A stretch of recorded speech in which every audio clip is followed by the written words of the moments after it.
Hello everyone, Earl Henderson, Primordial Defense. Thank you for watching. I have another Monday quarterback video for you. I'm going to play the entirety of this video, and then I'll go back, hit rewind, and talk about things that I think that were done right and or done wrong. Note that this video that is presented by LAPD is 35 and a half minutes long. It is a very long video presentation. So if you just want to watch the video itself because it's 35 minutes, no hard feelings on that, because I know that my commentary can sometimes be a little long-winded. So if you want to listen to everything, it's probably going to be it's one of those videos where you're going to need an hour to be able to fully listen to it uninterrupted. But the first 35 minutes of this video is purely just the critical incident briefing that comes from LAPD. So, without further ado, here we go.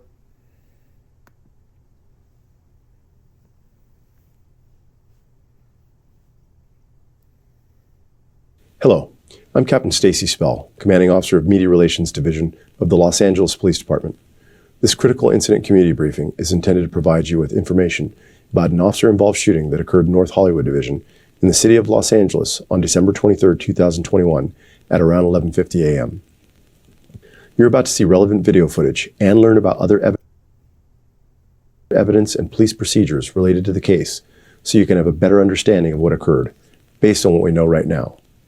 The LAPD conducts very thorough use of force investigations, which typically require investigators to interview multiple witnesses, view numerous hours of video footage, and analyze a significant amount of forensic evidence. We're still at the very early stages of this investigation, which can often take up to a year to complete, and our understanding of the incident may change as this additional evidence is collected, analyzed, and reviewed. We also do not draw any conclusions about whether the officers acted consistent with our policies and the law until all the facts are known and the investigation is complete.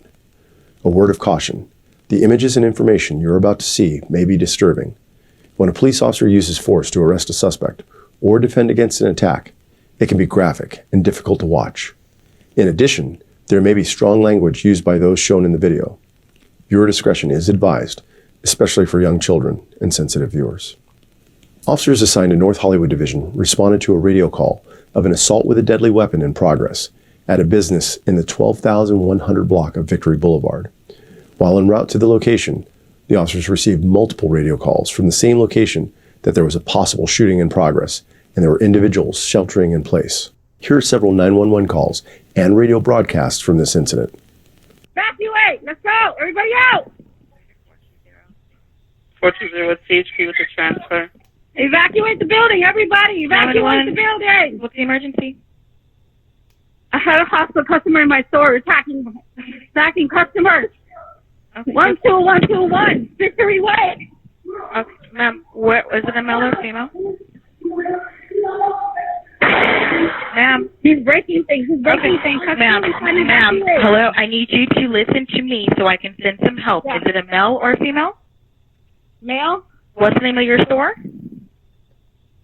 Burlington. Where in the store is he? Attention customers, evacuate. Ma'am, I need you to answer my question so we can send the police. Okay. Inside on Where? The second floor. On the second floor. Okay. Is he second floor. Is he black, white, Hispanic, or Asian? He's Hispanic. What color clothing is he wearing? He's wearing a white cap. Dude, hold the door. Colorful jacket. He's walking around the store looking for people. Okay. Does he have? Evacuate the building. Okay, ma'am. Hey! Ma'am, I need you to only answer the question so that way we can get an officer out there. What color pants is he wearing? Jeans. Okay, does he have any weapons? Evacuate! Huh? Does he have any weapons?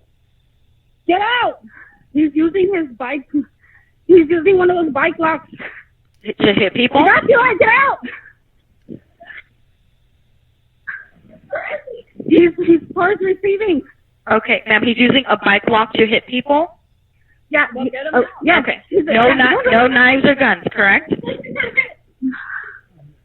No knives or guns. Okay. No, I just need to make sure, ma'am. I have to ask, okay? Is he under the influence of any alcohol or narcotics as far as you know?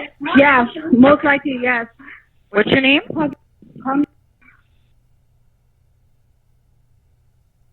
And your phone number?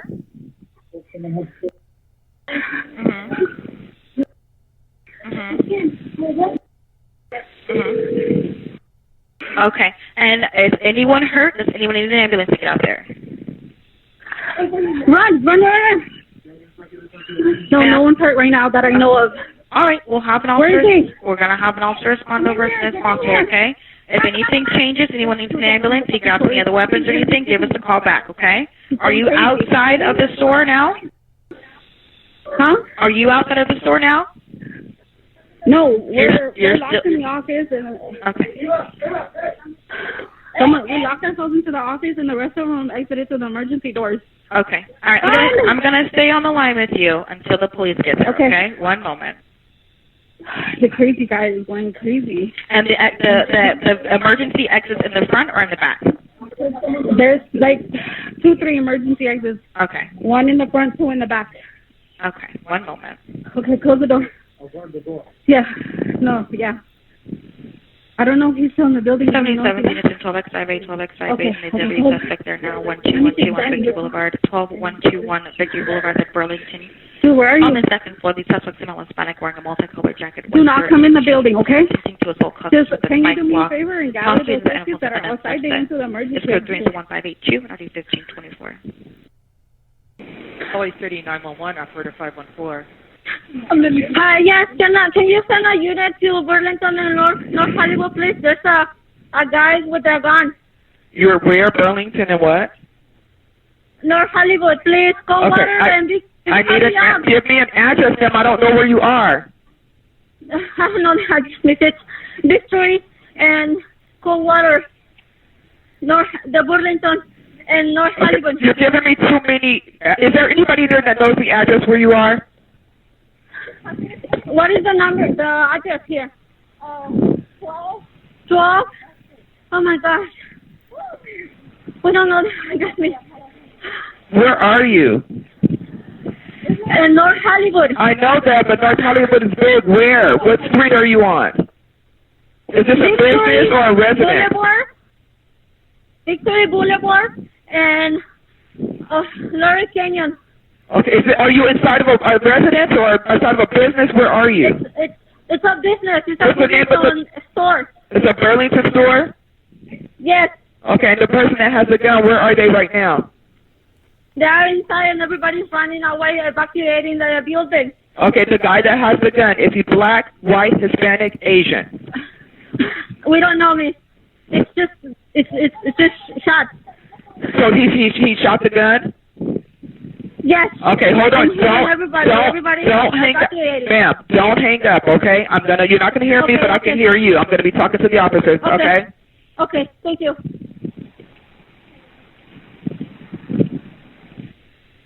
I'm already calling the police.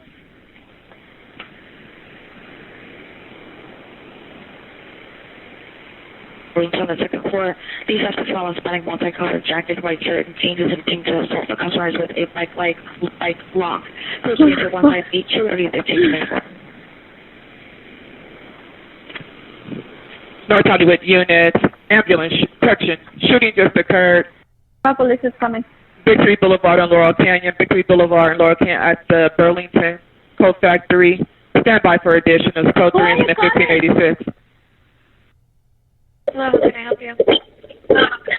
Hi, yeah, I'm calling because my mother is inside Burlington on Victory and Laurel Canyon, and I didn't get a chance to talk to her, but she told me that they're hiding behind the store because there's a man.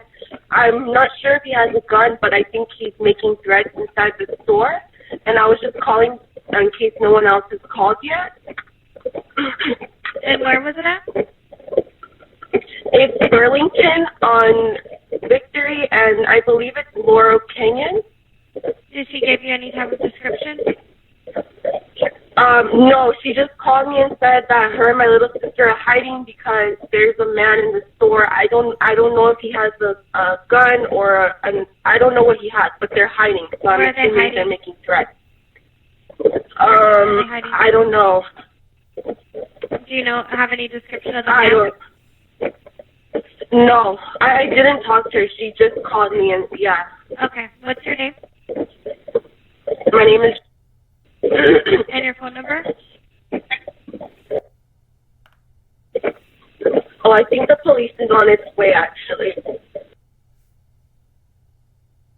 Okay. All right. I'll send the officers over there and I'll let them know. I see one right now. Okay. All right. I'll let them know. Okay. Okay, thank you. I was just calling to double check. Thank you.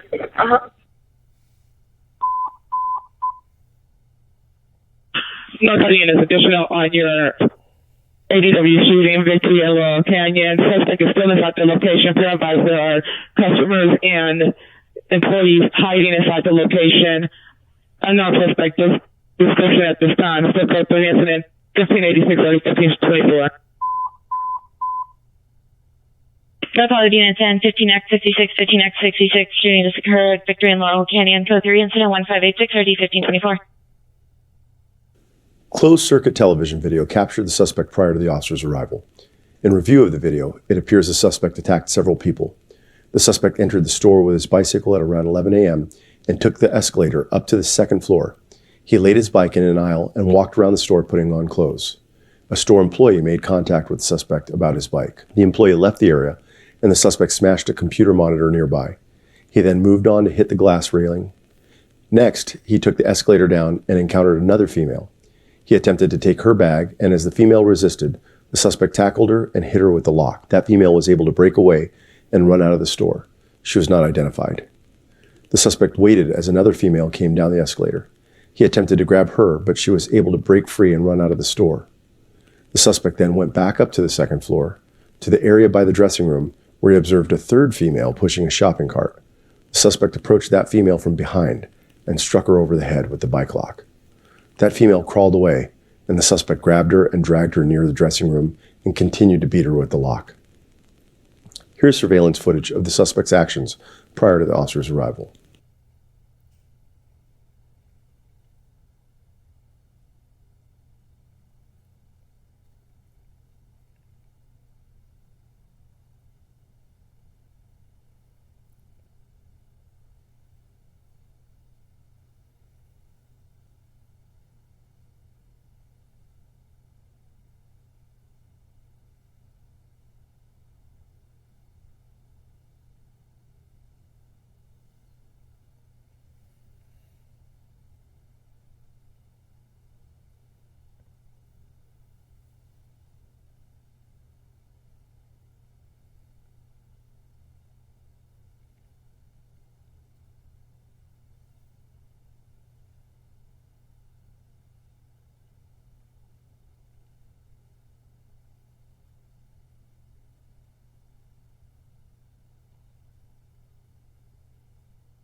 As officers arrived at the location, they were directed upstairs to the suspect and began a search. During that search, officers located a female who was suffering from various injuries and bleeding. They encountered the suspect a short distance away, and an officer-involved shooting occurred. The suspect was struck by gunfire and taken into custody. The Los Angeles Fire Department paramedics responded and determined the suspect deceased at scene. Unbeknownst to the officers, a 14-year-old girl was in the changing room behind a wall that was behind the suspect and out of the officer's view. She was in the changing area with her mother when the officers encountered the suspect and the officer-involved shooting occurred. During a search for additional suspects and victims, officers found the girl and discovered she had been struck by gunfire, and she was determined deceased at scene. At this preliminary phase of the investigation, it is believed that the victim was struck by one of the rounds fired by an officer at the suspect.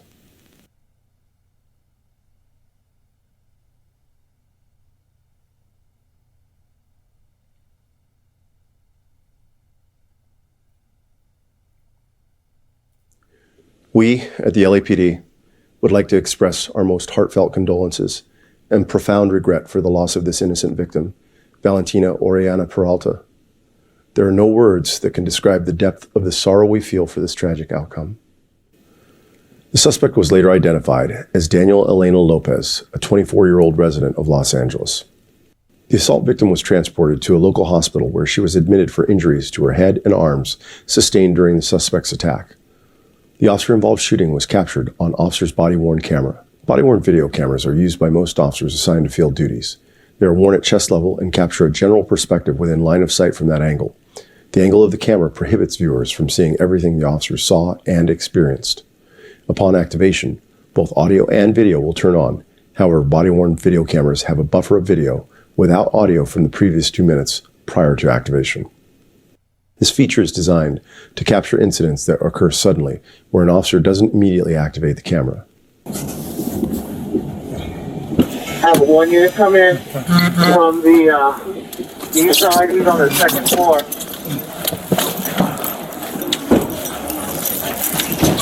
Hey, pop it.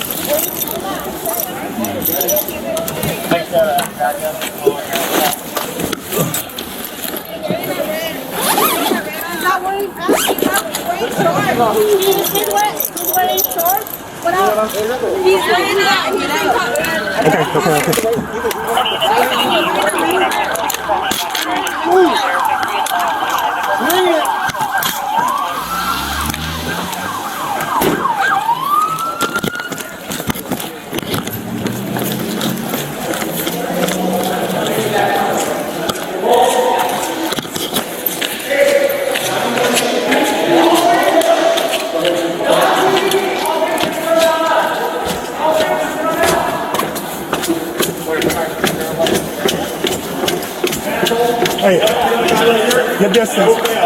Hey, back up. We have a victim down. Victim down. Hey, slow down. Hey, slow down. Slow down. Let me take point with the rifle. Hey, back up. Get out. He's going to two. You got it? You got it? Yeah. I know. Okay. Word. He's hitting right on the right hand side.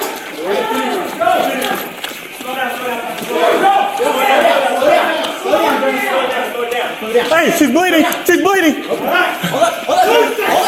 Hold up. I got it. Shots fired. Shots fired. Shots fired.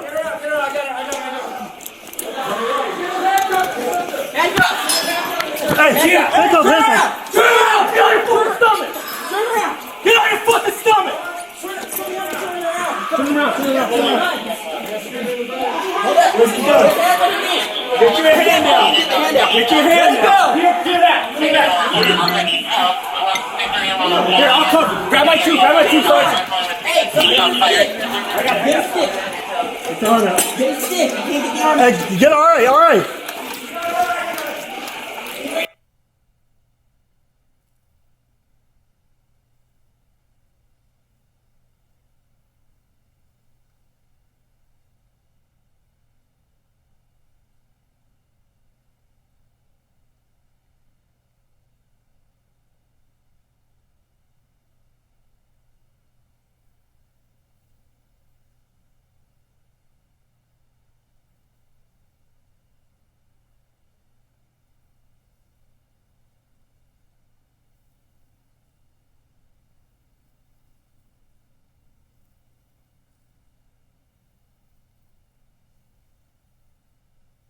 Okay.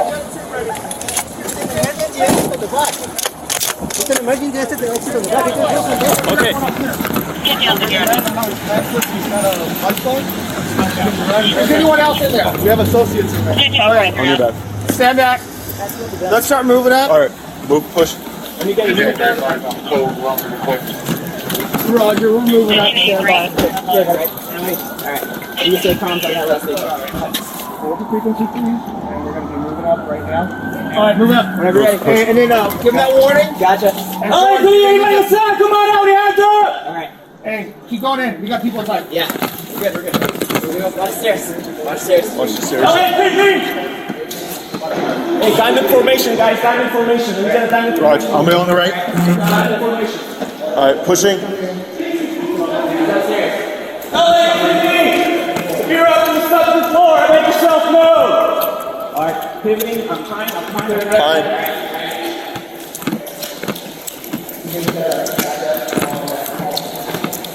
LAPD, we're coming up! If you're up there, make yourself known! Do it now! Jordan, on your stairs. Alright. Hey, be careful with that. Okay, Vic? Yeah. Let Jordan hit him with that 40. Alright? Gotcha. Hey, get up here. Your handcuffs with me. Watch my back. Watch, I got your back. I got your back. I heard. Hey, get that tube up in front. Hold. Diamond formation, back corner. Diamond formation. Hold. Hey. Diamond formation, guys. You can get all victims. LAPD, all victims come to us. All victims come out. Yeah, I'm gonna push up so I can see right here. Matt, hold. Yeah, we got a guy right here. No pants. Oh wait, we have a victim down. Victim down. Push. I got point. Come on out. Get out. Wait, he's got a tube. Get her out. He's hitting behind to the right. Where the fitting rooms. Slow down. Slow down. Hey, keep bleeding. Hold up. Right here.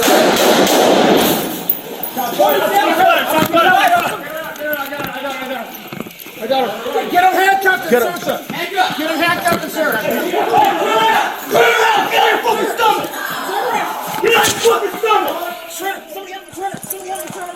Turn him around.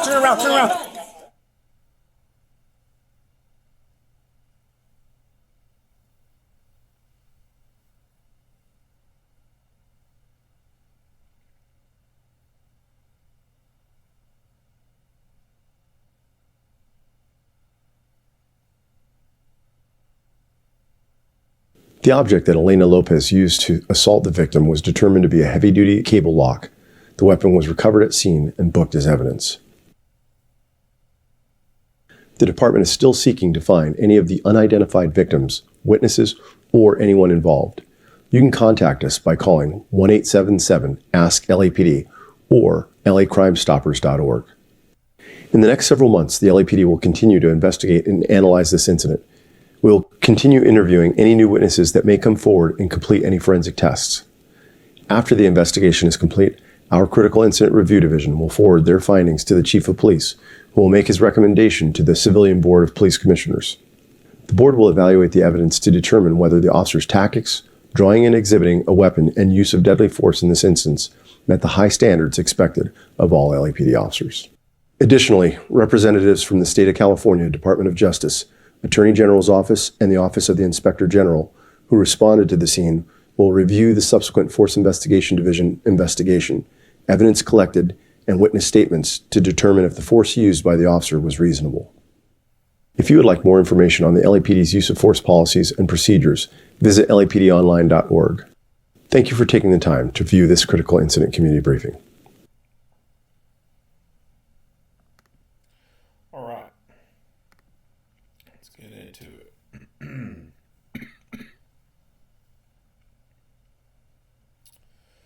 So the initial call that comes out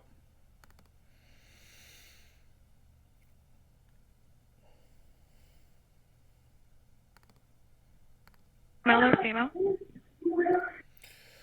We got multiple people calling 911, and it appears that 2 different 911 centers are contacted. California Highway Patrol, who then transfers it to LAPD. The one person that they talk to, the person that seems like she's a manager, she gives pretty decent information. It's choppy. She's got a lot going on. She's trying to get people to evacuate the store, but she gives some okay information. The other calls, there's a lot going on, and dispatchers, they got a lot on their plate. They really do. They are having to deal with people who are very emotional, very frantic, and quite frankly, some people are just stupid. And they have to get actionable information out of these people to be able to relay that to the responders. Sometimes it's like cutting teeth when you hear some of these call logs. But they do get the information that the guy is going around assaulting people with a bike lock, but they also throw out on the radio call that it's a possible shooting. So that changes things. If it had just been left, if the call had just been left that there's a guy going around swinging a bike lock around, hitting people with it, then I think it's possible that these officers would have been a little bit less amped up. Because when you hear of possible shooting in the store, that brings up images of active shooter or active killer. And that will spin a person up a lot differently than just a person going around clubbing people with a bike lock. Not saying that the bike lock can't be deadly. It certainly is deadly. It's a deadly instrument. When you swing a chunk of metal like that at someone's skull, it can very well kill them. But it's also not in that same drastic ball field that an active killer is in. So I think that the dispatching of it being, possible shooting in progress at a store had possibly made quite a few of these officers envision that they're responding to an active shooter type of incident. The information and communication at the beginning of these incidents is one of the big factors in how incidents kind of play out. And so I think that them putting it out there on the radio as a possible shooting put these officers on a little bit more edge. I think that if it had just been left at this guy's going around hitting people with a bike lock, then I don't think that they would have been so on edge or amped up, so to speak.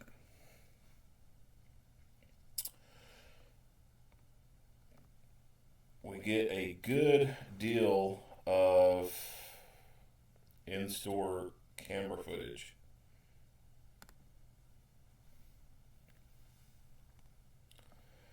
We see the guy show up dressed the way he is.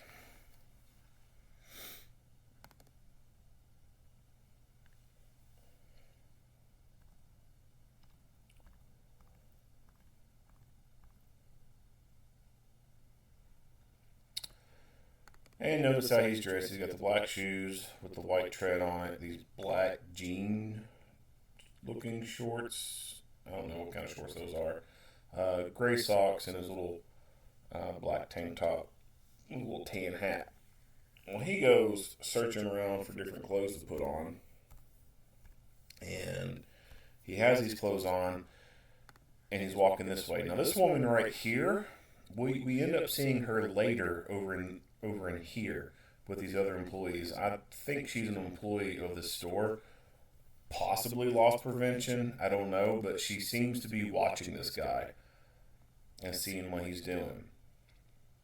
Because it's obviously odd that he's doing what he's doing. He's put these clothes on. He obviously hasn't paid for anything. He's got brand new shoes on, a whole different set of pants on. He's got a jacket.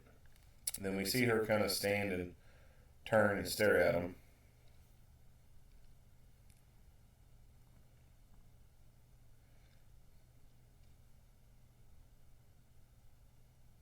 And then for whatever reason, he stands over on the side contemplating stuff. He stands there for a decent amount of time.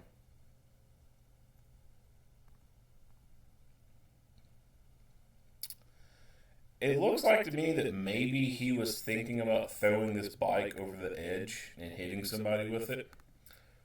You see this woman walk in. She immediately recognizes some type of danger. Like, this is odd, some guy with a bike. But yet she continues to go this way towards the escalator as if she wants to go up there. You know, that's an odd sight to see someone like that. And it looks like she thinks twice. Like, hey, maybe I don't need to go up there where this crazy-looking son of a bitch is at, who looks like he's about to throw a bike over the edge. And we see her pause again, and she's looking up here. So she's a little switched on, I guess. She kind of noticing something's going on that shouldn't be going on. And she looks like she leaves and gets the hell out of there. So situational awareness out in public is pretty important. If you can see problems before they become problems, then you can avoid those damn problems. And this woman seemed to have situational awareness. She looked up, noticed he was standing there with the bike over his head, looking like he was about to throw it down there. She was about to come up the escalators, but then thought twice and then got the hell out of there. That's great.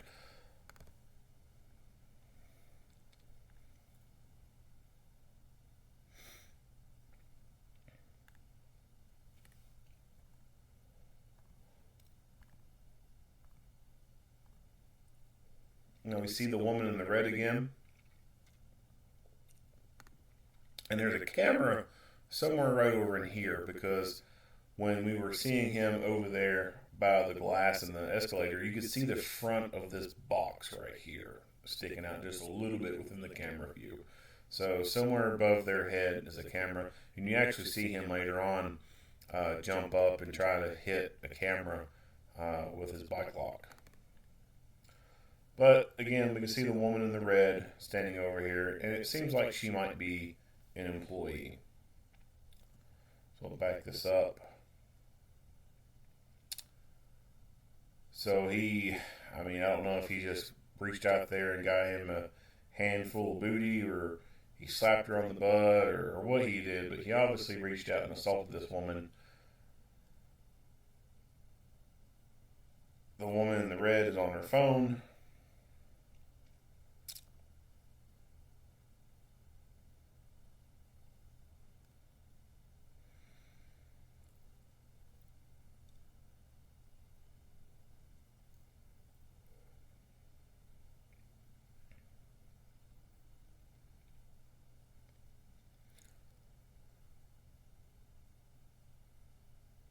No, there's no audio, so no idea what was being said between these parties here. Obviously, there was something being said, just have no idea what it is. He finally discovers that his bike lock can be used as something else besides locking his bike up. This locking mechanism is a pretty big chunk of metal, and it could certainly be used to break things.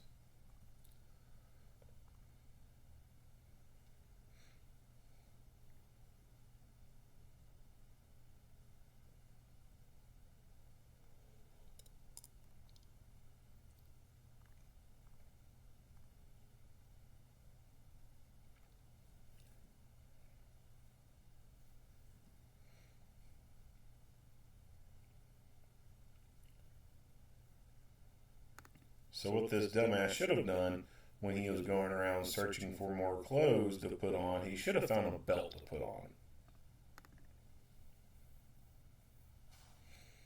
And that's not uncommon for people like this. There's that camera that he hit. It's not uncommon for people like this to be just, lazy slobs and not wear a belt and wear pants that are a little too big and have to constantly keep pulling their pants up.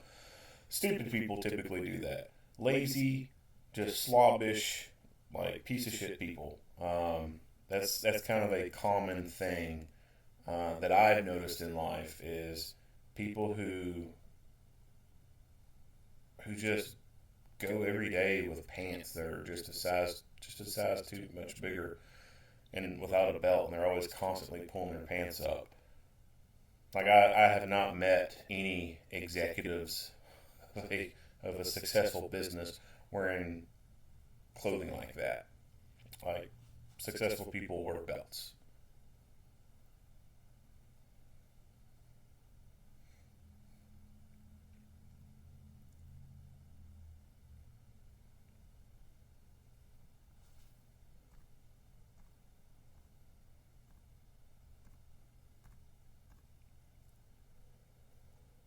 Here we see the woman in the red again. And I think she might be the one that was on the 911 call. It looks like she might be trying to tell people to evacuate.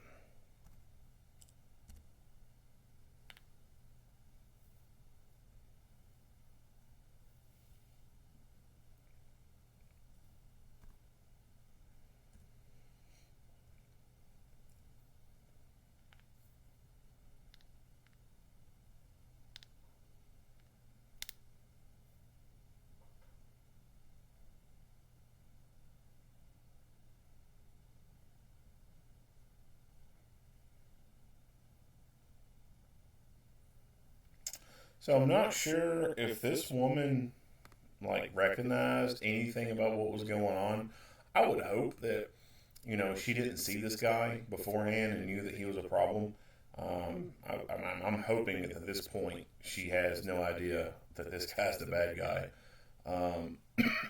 If she had knowledge of this guy being the bad guy, then she put herself at a lot of great risk trying to bypass him and go near him.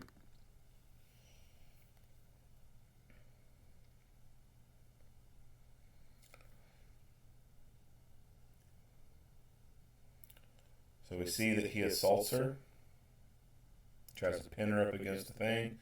And this woman right here who comes up, she sees some of this, and she sees her being pushed, but yet she still gets on there. These other people recognize, hey, maybe we shouldn't go down there. But yet she still stands there watching, and she could have very easily turned and put some pep in her step and cleared some of these steps right here and got back up top. But instead, she continued to ride this escalator down, watching this guy. And she has a potential weapon in her hand that she does not ready or anything in anticipation of using it, and now she gets assaulted. This woman's very lucky that this dude's pants fell down.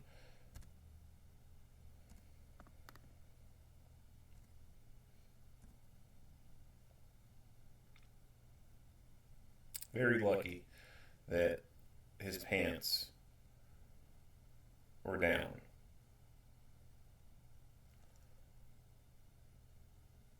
If he had better mobility, I think that she would have become a bigger victim. So Doofus here finally realizes that the pants that he has on aren't going to stay on because the stupid ass didn't go find a belt. So he takes them off. But he puts his brand new stolen shoes back on. And I say they're stolen at this point. He hasn't paid for them. I'm sure loss prevention people are like, well, he hasn't passed the point of no sell yet, point of no return. Yeah, we all know this dude's not paying for this shit anyway, so we'll go ahead and consider it stolen.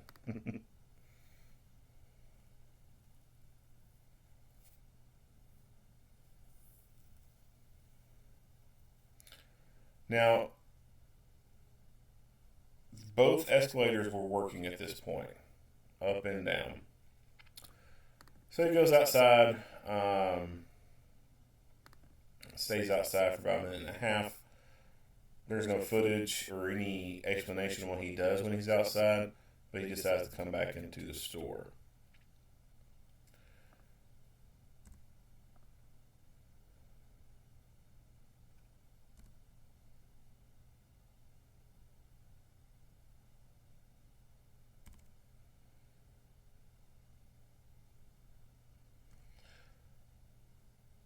Now something, and I don't know if it's him or what, but something causes this escalator to stop, but this one continued to work.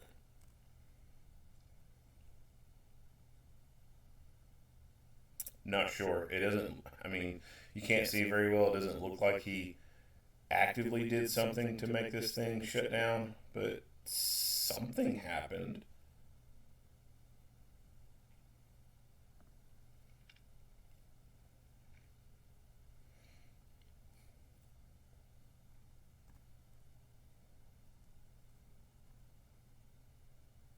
Now, I like how two of them go up the escalator that's working and the other two go up the one that's not.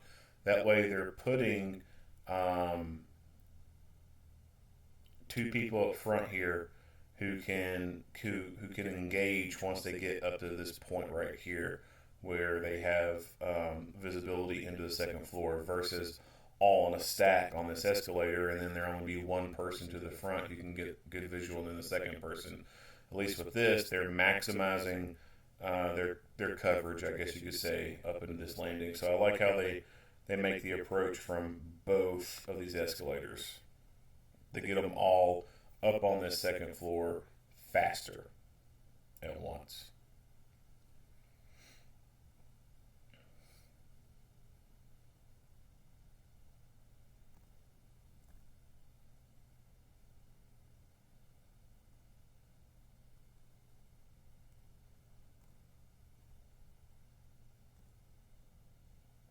So this woman was apparently completely oblivious to what was going on.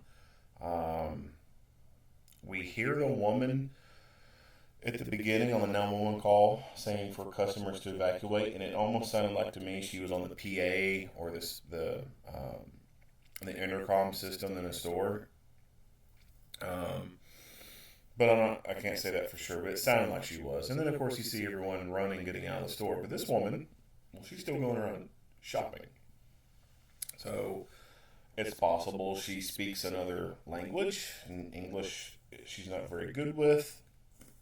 Or it's even possible that she had earbuds in and was listening to music or something like that and was completely oblivious to her surroundings. Situational awareness is something that is important, and so when you have earbuds in, you can't hear what's going on around you. If you want to listen to music while you're out shopping, listen to a podcast, something like that, I get it. I like doing the same thing too sometimes. I'm doing yard work. I'll put an earbud in and listen to a podcast while I'm doing something, or go for a walk. Put an earbud in, but only put one in. That way I keep my other ear open to hear my surroundings. That way I have better situational awareness. So if you like to wear earbuds, consider wearing just one. That way you can still figure out what the hell is going on around you. Now, if it's the case of her not knowing English very well, well then maybe, she should work on her English a little bit better if the area she's going to be in is predominantly speaking English. That way you can kind of, understand warnings and stuff like that. So he strikes her several times with his bike lock. Now, a bike lock, like I said, it's got a very heavy metal lock on the end of it. Like, it's pretty heavy duty. I mean, think of a padlock, right? Like, imagine if you just put a a string on a padlock and started swinging around. That's essentially what he's got, is a padlock on a string. It's a hammer, essentially. Like, it wouldn't be the best hammer to use, but I have no doubt that you could drive a nail with that thing.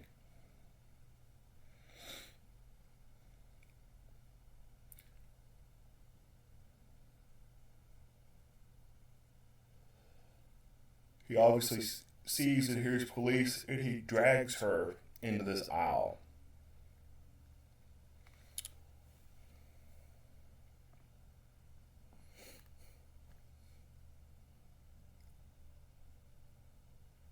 And his assault on her is just relentless. Like, it is ruthless, and violent, and it's swift, and it's unwarranted. Obviously, I mean, this woman did nothing. She was just shopping, and he came up and assaulted her for no reason, no good reason.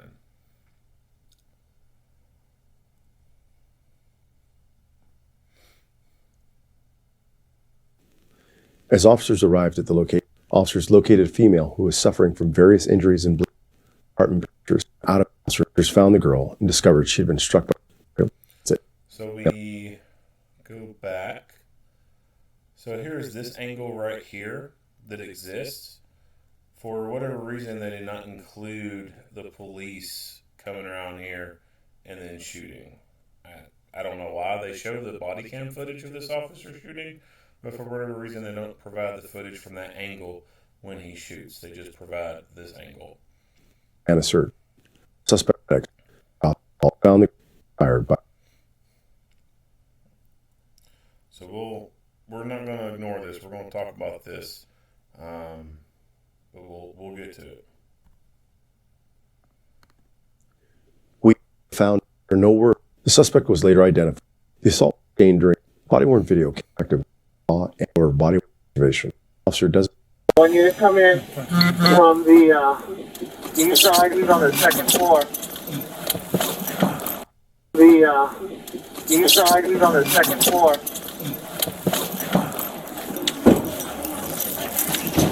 Hey, pop it.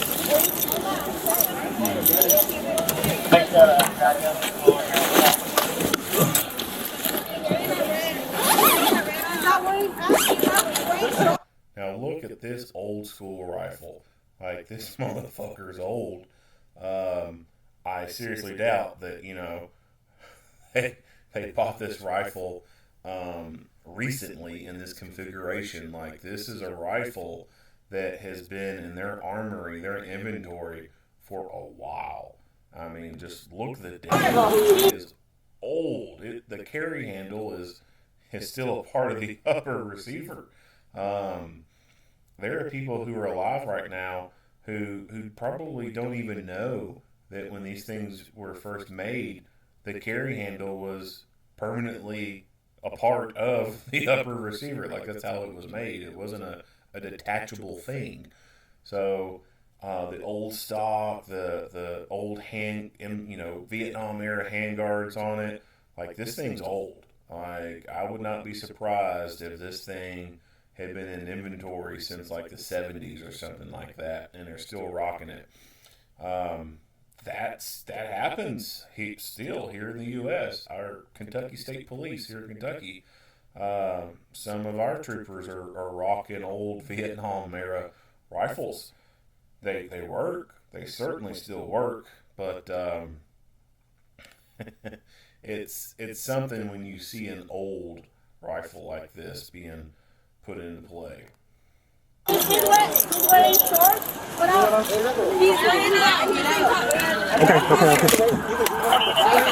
So he's got the old rifle, but he has a new model PMag. So at least he's using a new magazine for it.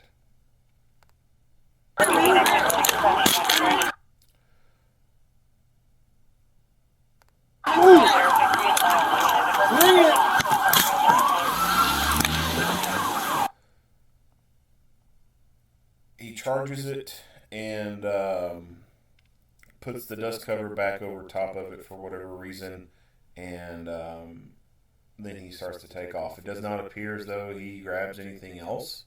He's just got this rifle right here with one magazine in it. I don't know if his duty belt contains another magazine on it. I kind of doubt it. So all he has is this rifle with one magazine. Two schools of thought when you have a rifle set up for work. One, you should have the rifle itself have an extra magazine on it, either with a buttstock pouch or have a dual mag coupler. That way you have two magazines for the rifle to be able to utilize. The other train of thought is to have your plate carrier or your go bag with additional magazines in it that you're going to grab and put on in addition to bringing this rifle with you. Whichever route you want to take doesn't matter to me. Both have pros and cons, but you need to bring more than one magazine for your rifle. If this magazine took a shit and was not feeding this rifle properly, then how are you going to fix the problem? You can't unless you have another magazine. And that's really what the purpose of a second magazine is to fix the gun, because magazines are the main culprit. They're the main reason why guns don't work. Faulty magazines. So you eject the bad mag, throw a new one in, and put that gun back to work. Can't do that when you only have one magazine. So I advocate extra mags on the rifle itself. I do a I do a mag coupler. So when I grab my rifle, there's two mags with it. And I'm looking at adding a buttstock pouch to the rifle. That way I'll have 3 magazines on board. That way all I have to do is grab my rifle, and I've got 3 magazines on board, and I can get to work. And also keep a tourniquet on the buttstock as well. Now, this rifle is, like I said, it's old. And the sight that he has on here, I'm not familiar with what it is. It looks like it could be a magnified kind of sight. I'm not really sure. I know like the old school aim points kind of look similar to this. So it could be a red dot sight. I'm just not certain about exactly.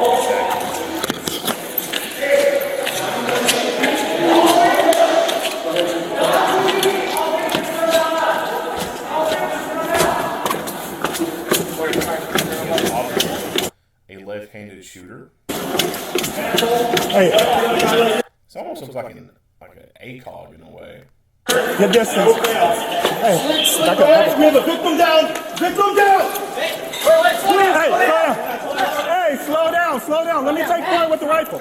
So I like how he is recognizing the fact that some of these people up here have pistols and he needs to get to the front with their rifle. 100% agree. Rifles stop fights a lot faster than pistols do. The only reason why we carry pistols on us on a daily basis is because they're more comfortable and convenient. Rifles are not.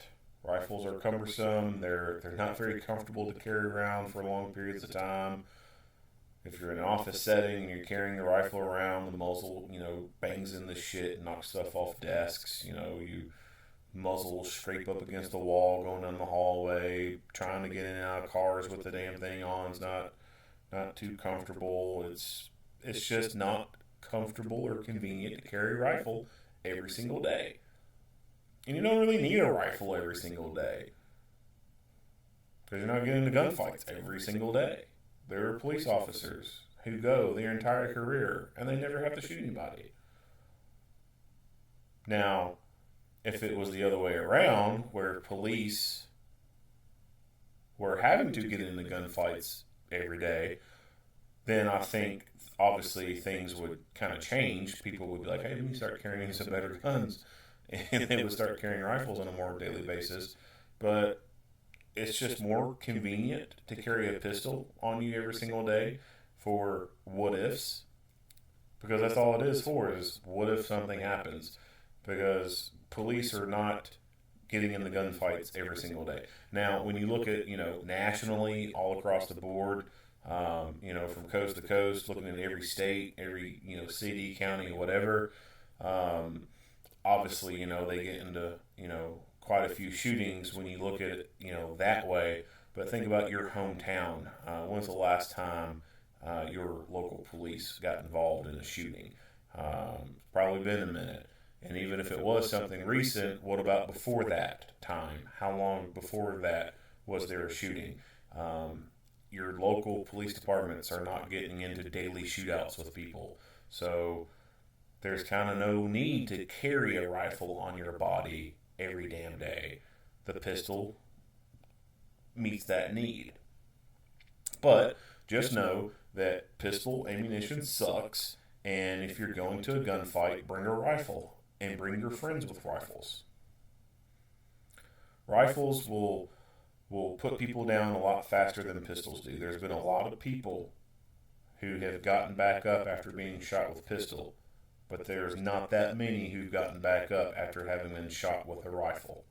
Not saying everyone goes down with rifle and never gets back up. There's been some who've gotten back up, but not as many as there has been with pistols. Hey, back up. Get out.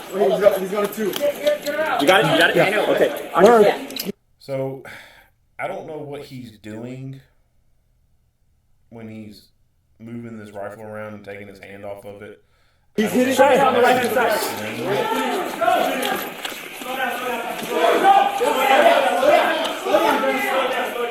Hey, she's bleeding. She's bleeding.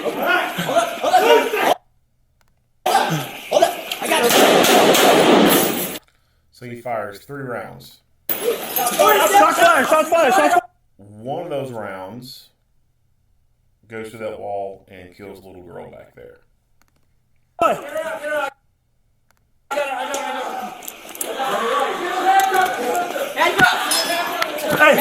up. I got it.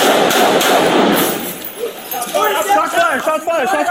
Hold it. I got it. Shots fired. Hold it. I got it. She's bleeding. Hold it. I got it. Hold it. I got it. I got it. She's bleeding. I got it. Shots fired. I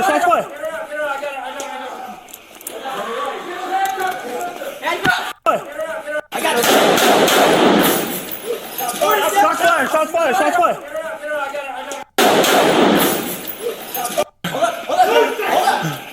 I got it. So this woman laying here bleeding from the head, and this guy is walking away, and he has this dark colored object in his hand. I got it. And he could be going to where people are. No problem with this officer using deadly physical force against this guy. I think the use of force was warranted, and no issues there with him using deadly physical force against this guy. Now, watch the officer fiddle with the rifle after this. Shots fired. So I don't know what he is trying to do with his right hand here. Hey, hands up. Turn around! Get on your fucking stomach! Turn around! Get on your fucking stomach! Turn around. Get your hand down. Get your hand down. Hear that. Here, I'll cover. Grab my two, Sergeant. I got a big stick. Big stick. I can't get the arm. Hey, get all right.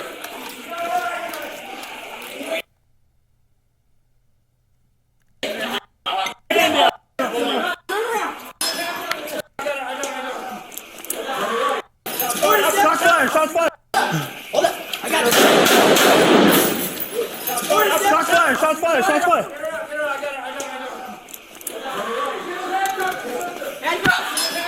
Hey, Turn around. Get on your fucking stomach. Get on your fucking stomach. Turn around. So I think there's a possibility that this officer is not too keenly familiar with the rifle that he was using.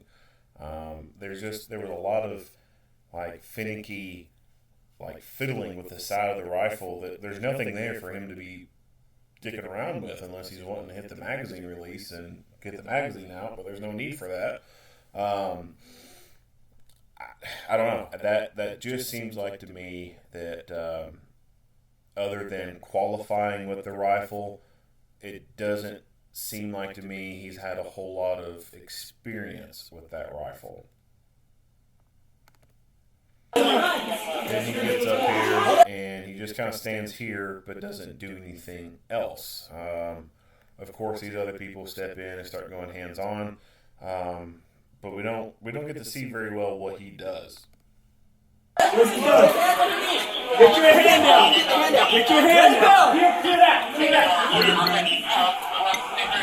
Here, I'll cover. Grab my two, Sergeant. So this guy, he wants to relinquish his shotgun to someone else to be able to get in there and do stuff.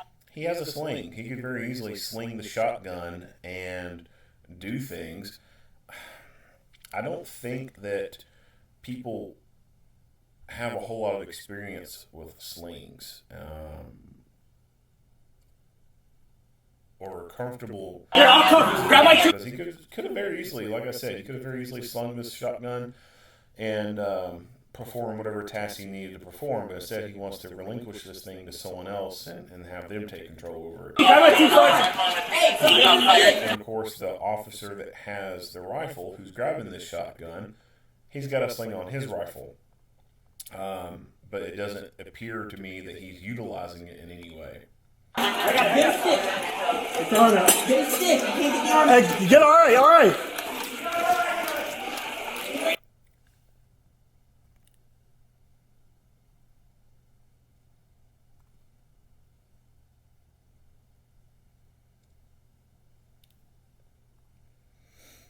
So the little girl in the dressing room, she was hit with one of those rounds that missed. They said it looked like it ricocheted off the ground and then went in there and hit her. I don't know if it would have ricocheted off the ground or not. I mean, it's possible, but I think it's just plausible that he missed completely. And that could be something to do with the sight that he was utilizing, trying to, and again, I'm not very familiar with what that sight was.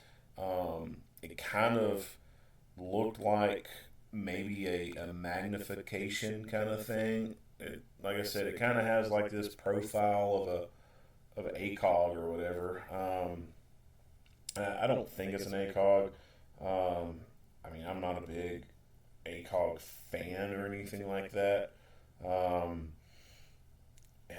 It doesn't have the little thing on top, fiber optic thing. It don't have the little fiber optic thing on top, so I don't really think that this is an ACOG. But it could be something similar to an ACOG, where it's kind of like a magnified kind of reticle. But then again, it could be a red dot, because I know that the old school red dots back in the day kind of looked similar to this, and all they were was a red dot sight. If it was a magnified kind of sight, then I could see that being somewhat of a contributing factor to him missing.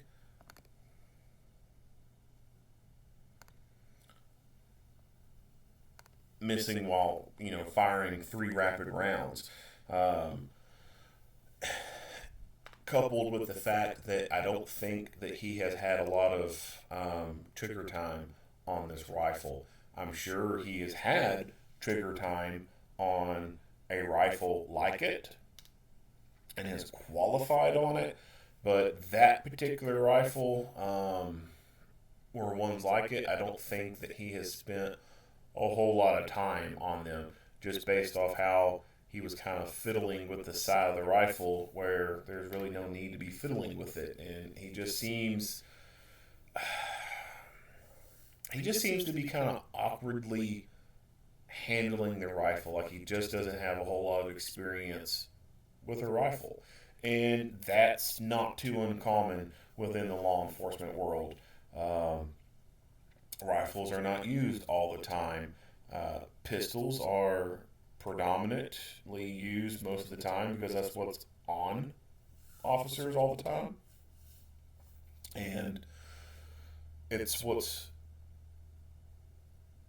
used most of the time. It's the go-to thing most of the time because it's right there. It's right on the side. It's more convenient to get out than to get the rifle out of the rifle lock or go to the trunk and get it out. That, and it's a culture kind of thing. You have lots of cops who don't have a true fighting mindset with guns, and so the mindset of getting a rifle out is lost on a lot of officers because they just don't understand gunfighting stuff, I guess you could say. If you, like I said before, and I always say, if you know you're going to a gunfight or the potential to be in a gunfight, you bring a rifle, because rifles will predominantly put people down.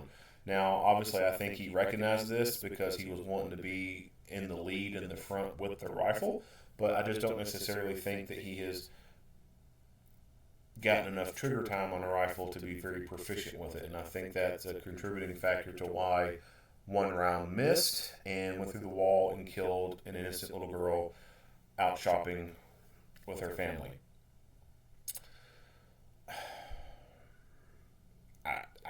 I can't place any fault 100% on the officer. I have to place fault on the administration of that agency, and I have to place fault on the city manager slash commissioners, councilmen, whatever elected persons kind of control the fiscal part of that municipality there. They have to share the blame there as well, because they're the ones who have not allocated the amount of money that needs to be allocated towards training. Instead, they want to, in some areas, defund the police, which is fucking retarded. But there are some places that are defunding the police, taking money away. That's making the police a lot more unsafe. That's making the community unsafe, because that means the training budget takes a hit. Now, with big municipalities, big agencies like LAPD, they got a pretty damn big budget. And training, I would imagine, for them, their training line budget probably has a pretty big dollar amount compared to many other places. But for them, it's probably still pretty low, because they're probably not able to afford letting each officer fire several hundred rounds at a time, multiple times. They like most places, probably send their officers through the training, and at that training is where those officers put the most amount of rounds through their gun, and then when they come back to their agency, they'll do qualifications at a minimum once a year. Sometimes some places do it 2-3 times a year. If they're really lucky, they can do it 4 times a year. But as far as that academy level firearms training that they initially got, a lot of officers don't get that ever again. with their agency. Some might get something back closer to it, but a lot don't. And when you think about skills with firearms, those are perishable skills. If you go out and you take a class and it's a high round count class, you do a lot of repetitions, you do a lot of different stuff, and you build that skills up. You can, at the end of that 2-day, 3-day class, you can leave there putting all your rounds in a bullseye consistently. You go several months without even touching your gun, you're not most likely going to be able to repeat that like you were on the end of that class. You're not going to be as good as you were at the end of that class several months down the road if you've never practiced and kept up with it. So the blame for this and other incidents like it when police miss, it's not just on the officer, it's the administration and the elected officials who have control over the fiscal stuff on determining how much that agency gets as far as money. The administration is at fault because they don't properly allocate the training money like they should, and in a lot of places they put people in charge of training who don't really need to be in charge of training, but they just do it because it's easier to put an office person in charge of training versus someone who is passionate about it, not just passionate about it, but competent about it as well.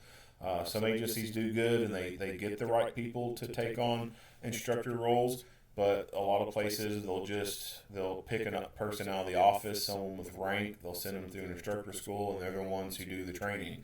And it doesn't work out. It just fucking don't. There are some shitty ass firearms instructors out there in the law enforcement community and also in private sector, and it sucks because there needs to be some better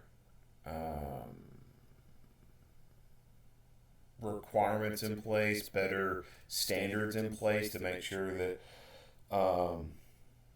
the people teaching are actually teaching and doing a good job at it. How exactly 100% we go about doing that, that could be a whole other video in and of itself, but things should change a little bit on how people become instructors and how classes are being done. Even when it comes to the training, because some administrators are worried about going over on overtime, they'll try and cut a class pretty short. That way they don't have to, incur a lot of overtime on it, and so that they don't have to use too many brain cells to try and tweak the schedule to get more people to come in and cover shift while these people are out there training, and then they go on and do this overtime while these people go and train. Like, there's too many little moving pieces for some of these administrators, and they just don't want to fuck with it. And so what needs to be like a class that needs to be probably 2 hours long, they're trying to see if their instructor will do it in 30 minutes, and that's bullshit.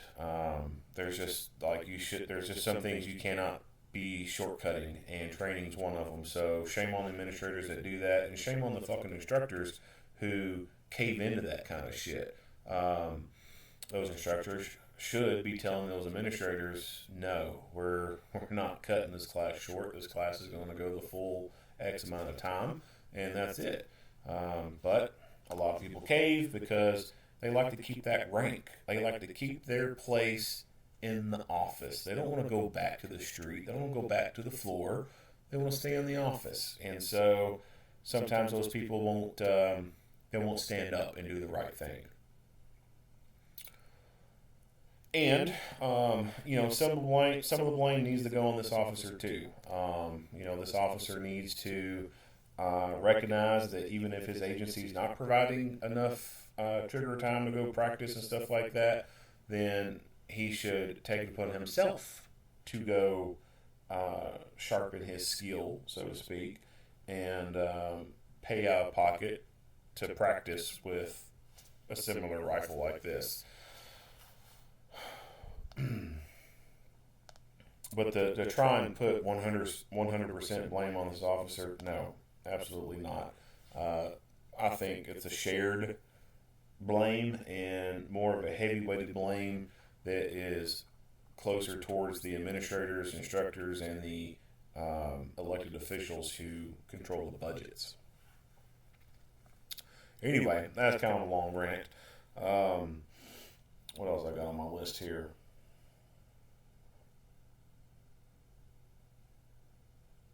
Yeah, I think that's all I got on my list so far.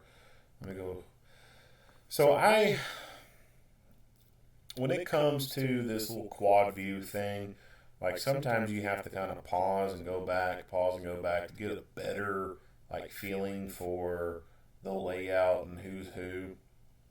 So I like it sometimes when they do this. Other times I don't, because it can be pretty confusing. There's a lot of sensory overload with, especially in an incident like this, and you got 4 freaking camera views. I wish they would just kind of show a little bit, overlap, show a little bit, overlap, show a little bit, but instead of showing all 4 at once.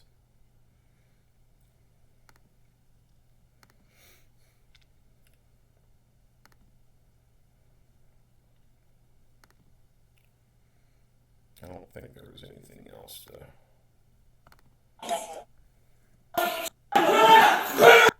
Get him handcuffed, sir. Get him handcuffed, sir. Get your fucking stomach. Get out your fucking stomach. Turn him around. Turn him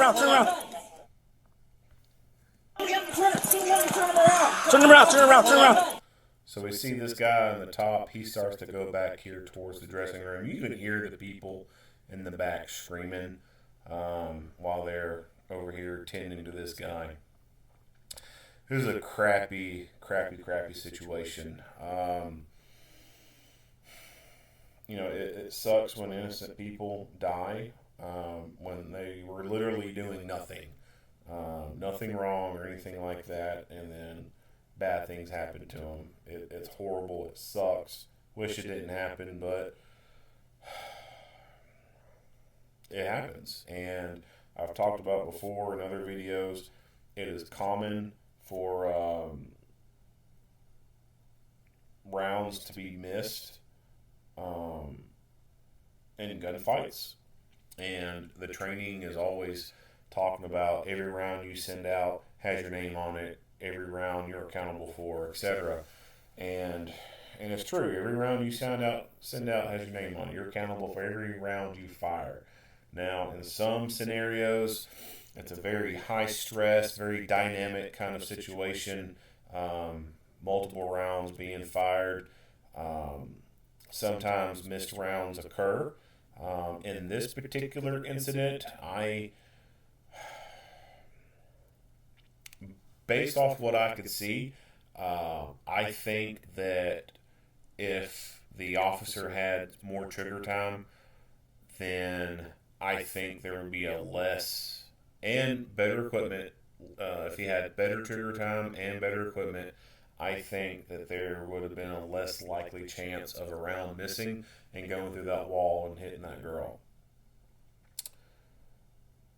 So I just did a quick search for the shooting incident to see if there's been anything that has come out for it, and the only thing that I see recent is coming from January 3rd, 2022.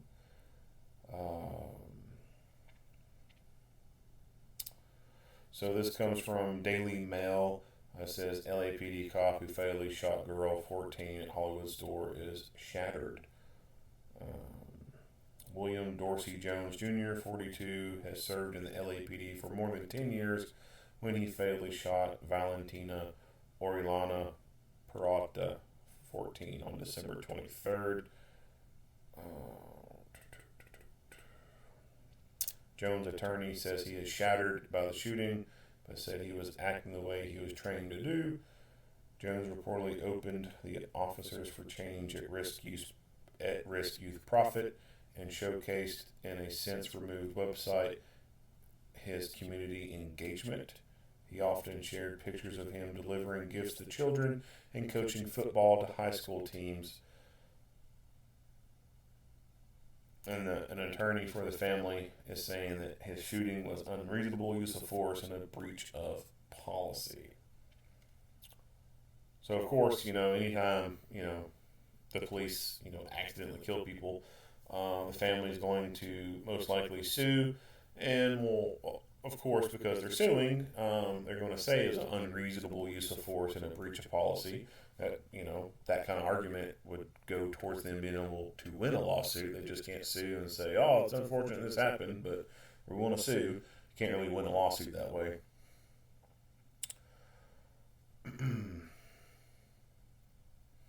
Talks more about how he builds relationships between the police force and the community, founding the Officers for Change at Risk Youth Profit, sharing photos. He's on administrative leave.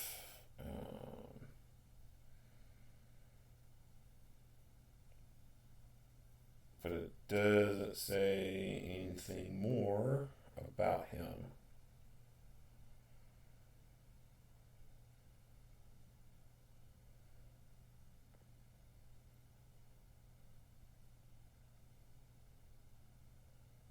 Yeah, it doesn't say anything more about him. And then there was another article from January 3rd. Protesters call for charges against the officer who fired the shot that killed her. So there's protesters who are wanting him to be charged for this girl's death. I don't think that he needs to be charged for her death. If the suspect had survived, then I think he should be charged for her death because he caused the situation that ended up causing that to happen. Unfortunately, he's dead, and he can't be charged with that or held responsible for it. I don't think the officer should anyway be held criminally or civilly responsible for this. But